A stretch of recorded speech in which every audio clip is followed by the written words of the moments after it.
অনেক কষ্ট করে আজকে আমি এই পর্যায়ে এসেছি। মানুষের কথায় কান দিয়ে বসে থাকলে হয়তো এত দূরে আমি আসতেই পারতাম না। আর সব কাজের সাথে যদি বাবা মায়ের সাপোর্ট থাকে তাইলে তো আর কোনো কথাই নেই। সো হ্যালো এভরিওয়ান, আসসালামু আলাইকুম।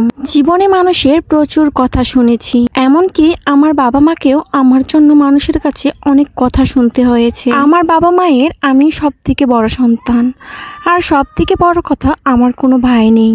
তাই বাবা মা ছোট থেকেই চেয়েছিল যাতে আমি ভালোভাবে লেখাপড়া করি আর জীবনে কোনো কিছু করতে পারি। কিন্তু আমি এইচএসসি দেওয়ার পর যখন আমি অনার্সে ভর্তি হই তখন অনেক মানুষ অনেক কথাই বলেছিল যে অনার্সে ভর্তি হয়ে কি লাভ, অনার্স তো কমপ্লিট করতে পারবে না, মেয়ে মানুষ এত পড়েই বা কি করবে, বিয়ে দিলেই তো ঝামেলা শেষ। ইভেন আমার বাবা মাকে অনেকেই সরাসরি অনেক কথাই বলেছে যে ভালো ভালো পাত্র আসতেছে, বিয়ে দিয়ে দাও, ঝামেলা শেষ, আর কতদিন বা বাসায় বসাই রাখবা, বয়সও তো হয়ে যাচ্ছে। এই কথাগুলো শুনে আমার বাবা মায়ের হয়তো বা একটু মন খারাপ হয়েছিল, বাট আমাকে বলেছিল তোমার যেটা ইচ্ছে হবে তুমি সেটাই করবা, আমরা সব সময় তোমাকে সাপোর্ট করব। কিন্তু একটা কথা তুমি সব সময় মাথায় রাখবা, এমন কিছু করো না যাতে আমাদের মান সম্মান চলে যায়। এরপরও আমার বাবা মাকে অনেক মানুষ অনেক কথা বলেছে, কিন্তু আমার বাবা মা কখনোই সেই কথাগুলো কানে নেয়নি। আমার যেহেতু কোনো বড় ভাই নেই তাই সব সময় আমিও চেয়েছিলাম জীবনে কোনো কিছু করতে আর বাবা মায়ের দায়িত্ব পালন করতে।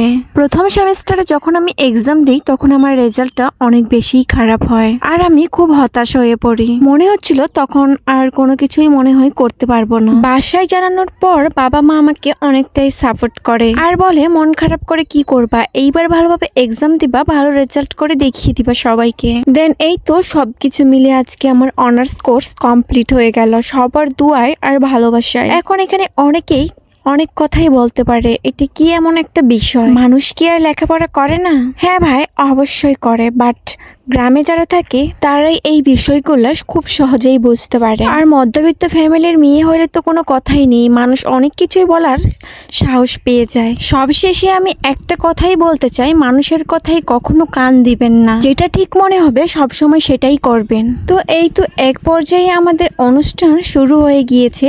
খুব ছোট করে আমাদের অনুষ্ঠানটা শুরু করেছিল আর সবার প্রথমে আমার নামেই ডাকা হয়েছিল। তারপরে এই তো আমার ফ্রেন্ডগুলো যাচ্ছিল, সবাই এক এক করে নিয়ে আসতেছিল। দেন আমার বান্ধবী যার সাথে আমি সব সময় চলাফেরা করি, তারপরে তার নাম ডাকা হয়েছিল, সেও নিয়ে চলে আসলো তার গিফট। তো আজকে থেকেই আমাদের অনার্স কোর্সের সমাপ্তি। অনেক দিন থেকে সবাই মিলে একসাথে ক্লাস করতাম, হই হুল্লোড় করতাম, কিন্তু আজকে থেকে আর কখনোই কলেজে আসা হবে না হয়তো। অনেক খারাপও লাগতেছে আবার ভালোও লাগতেছে যে শেষমেশ অনার্সটা শেষ করতে পেরেছি আমরা সবাই মিলে। অনুষ্ঠান শেষে আমাদের কিছু নাস্তা দেওয়া হয়েছিল আর এখানে আমরা সবাই টুকটাক ভিডিও করতেছিলাম। এই তো আমাদের সবকিছু কমপ্লিট হয়ে গেল এখানে। দেন আমরা চলে যাচ্ছি বাসায়। বান্ধবীকে বললাম চল কয়েকটা পিক তুলি, আর তো কলেজে আসবো না, কখন না কখন দেখা হবে সেটাও তো জানি না। তারপরে সে আমাকে কয়েকটা পিক তুলে দিচ্ছিল আর ভিডিও করে দিচ্ছিল, যেহেতু আমি টুকটাক ভিডিও করি। তো সবাই আমাদের জন্য দোয়া করবেন যাতে আমরা ভালো রেজাল্ট করতে পারি আর কিছু না কিছু জীবনে করতে পারি। তো আজকের ভিডিওটা এখান থেকে, সবাই ভালো থাকবেন, দেখা হবে নেক্সট কোনো ভিডিওতে। টাটা সবাইকে।